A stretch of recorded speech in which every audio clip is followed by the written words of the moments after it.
Hello, and thanks for joining us again. There's been a lot of attention this week on the protests in some of our neighborhoods around the homes of Supreme Court justices. The attention was generated by the Marshal of the Supreme Court releasing a letter to the media before they sent it to me or the police chief, and without anyone there picking up the phone to talk with my office or the Montgomery County Police Department about security concerns.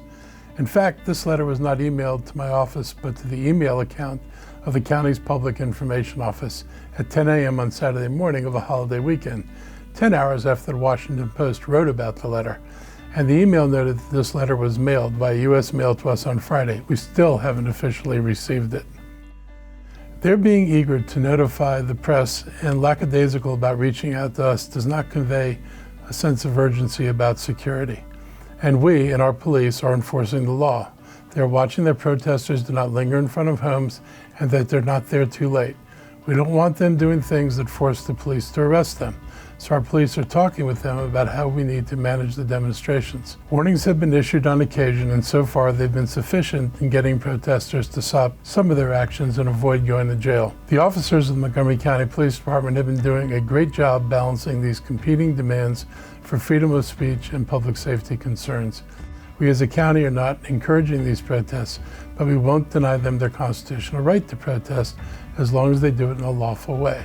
The primary responsibility for the safety of the Supreme Court justices and their families lies with the federal government. The county police are there to help and have always been open to providing any support the U.S. Marshals think they need. Under federal laws, the Marshals have the authority to arrest an individual who's in violation of federal law. I'm always willing to discuss any issue of concern, but I don't appreciate a publicity stunt that appears to be about safety when it isn't about safety at all. A recent report from the D.C. government confirms that Montgomery County is a good place to live and do business. Their report measures tax burdens on households around the region, and it found that Montgomery County has the second lowest tax burden on residents of 8 jurisdictions in the Washington, D.C. area, second only to Washington, D.C. Additionally, the D.C. government's most recent report measuring business tax burden ranked Montgomery County as having the lowest tax burden for both small and large businesses. It's unfortunate that some people continue to repeat misinformation, often aimed at encouraging the county to provide tax breaks to developers based on a narrative that is not supported by the facts. Reports like this show Montgomery County is a great place to live and is a great place to do business. Having studies like this should help our revenue continue to grow as more and more employers see the benefit in basing their companies in Montgomery County. And speaking of business, I was pleased to join community and business leaders and District 14 delegates to announce the opening of a Sprouts Farm Market as an anchor for the Burtonsville Crossing Shopping Center redevelopment.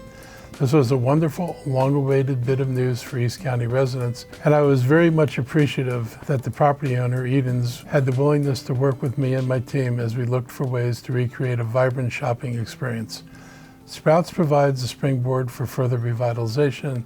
I met several prospective tenants who were looking forward to occupying the empty shops in that center, and I look forward to working with Edens as we continue to develop a plan that integrates the adjacent county-owned land with Edens' revitalization efforts.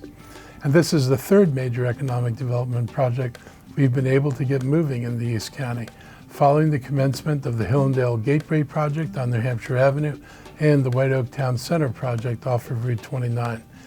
And to this, we can also add the coming of our Montgomery College campus on the East County, and we're making major strides to enhance jobs and education in this long-neglected corridor. Also this week, the county moved forward with 3 important expenditures which will help us now and well into the future. First, our Complete Streets directives are now ready to be acted on by the council so that the street safety and uniformity go hand in hand. This will help establish new standards for the sidewalks, bike routes, and street construction that keeps the safety of cyclists and pedestrians at top of mind. Complete street standards are a critical component of implementing the county's Vision Zero goal of eliminating traffic deaths by 2030. Secondly, we are helping the Novavax expansion in our county move forward. This week, I transferred a resolution to the council to ensure that Novavax continues to grow in Gaithersburg. Working with the state of Maryland, we've secured a financial commitment from the county and the state of $5 million to help Novavax expand over the next decade. Montgomery County has become a hub of pandemic prevention and response activity. Earlier this year, the Gaithersburg company announced an expansion of production of their COVID-19 vaccine as they were authorized around the globe, including in our country. By 2030, Novavax expects to expand its workforce eightfold and add nearly 250,000 square feet of lab space. Finally, plans are in place to simplify how people experiencing mental health emergencies here in Montgomery County can reach out for help. By mid-July, you'll be able to reach the National Suicide Prevention Hotline by dialing 988 on your phone instead of the full number, which is 800-273-8255. Montgomery County is also home to a 24-hour crisis center that is open every day of the year, even for the uninsured. These measures will be introduced or finalized by the end of the month. A new portal for filing complaints against police officers in Montgomery County is now available through the Montgomery County government website, montgomerycountymd.gov/PAB. This is important news and a much easier way to report a concern. Written complaints will also be accepted if they're mailed to my office. The newly formed Police Accountability Board, or PAB, will oversee complaints filed against Montgomery County Police Department employees and all other law enforcement agencies in the county, like the Montgomery County Sheriff's Office, the City of Gaithersburg Police Department, the City of Tacoma Park Police Department. The 9-person PAB was selected by my office and confirmed by the County Council last month. One of the PAB's first tasks will be rounding out the Administrative Charging Committees, or ACC, which will evaluate complaints that come from the public. The ACC will hold hearings on complaints they find credible. One important role for these new groups will be working with law enforcement agencies to review, provide policy advice, and report on disciplinary matters stemming from public complaints about a police or deputy misconduct. They'll also hold quarterly meetings to review the outcomes of disciplinary matters in the name of police oversight. We thank these appointees for their time and wish them all the best as they work to better our community. As for our COVID update this week, case rates continue to hover between 200 and 250 cases per 100,000 residents, which is where we've remained now for about a month. We do expect an uptick in reported cases following a holiday weekend, when many of our residents test themselves after being at gatherings and parties with others. Our hospitalization rates are also remaining steady and have slightly dropped this week to 6.3 admissions per 100,000 residents, which might not sound high, but with our hospitals still understaffed, I hope these numbers continue to decline week over week. Also, it's important to note that our BA4 and BA5 subvariants now make up more than half of the new cases we're seeing. Protection from vaccines and boosters don't last long. Even with strong vaccination rates of 60% for anyone 12 and up and 80% for those 65 and up, we've still seen the spread of the virus through the community. Montgomery County leads the state in the number of children 6 months to 5 years old that have gotten their first vaccination to protect them from COVID.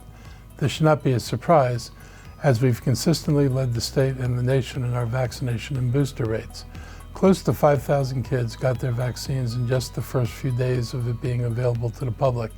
That's more than 3 times as many as the next county in Maryland, which is Howard County. Thanks again to our health department and staff for a smooth start to our vaccination clinics aimed at young children. The number of infants and toddlers vaccinated so far still account for less than 10% of those who are eligible now.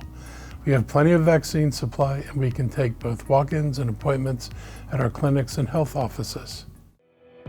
Long COVID continues to be a growing concern. We often mention that our death rate is only 2/3 of the national average, and we've reduced deaths in Montgomery County from 1,104 in 2020 to 624 in 2021.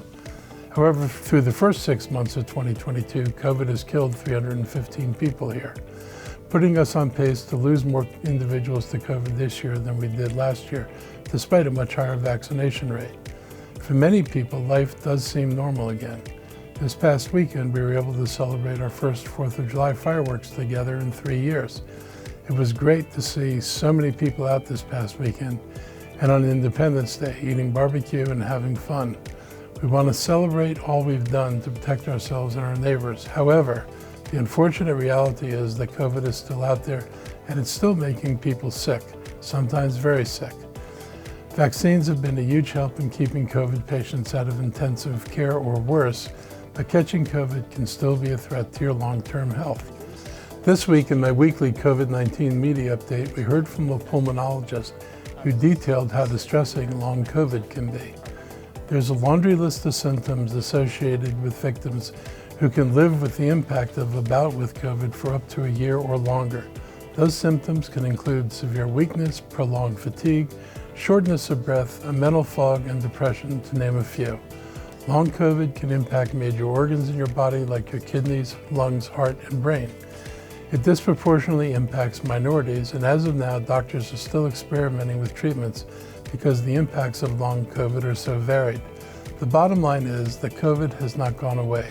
Your best bet is to stay up to date with your vaccines and boosters, avoid crowds when you know there's an elevated risk of transmission, and continue to adhere to safety protocols like social distancing and wearing a face mask when appropriate. As always, I appreciate your time and have a great week.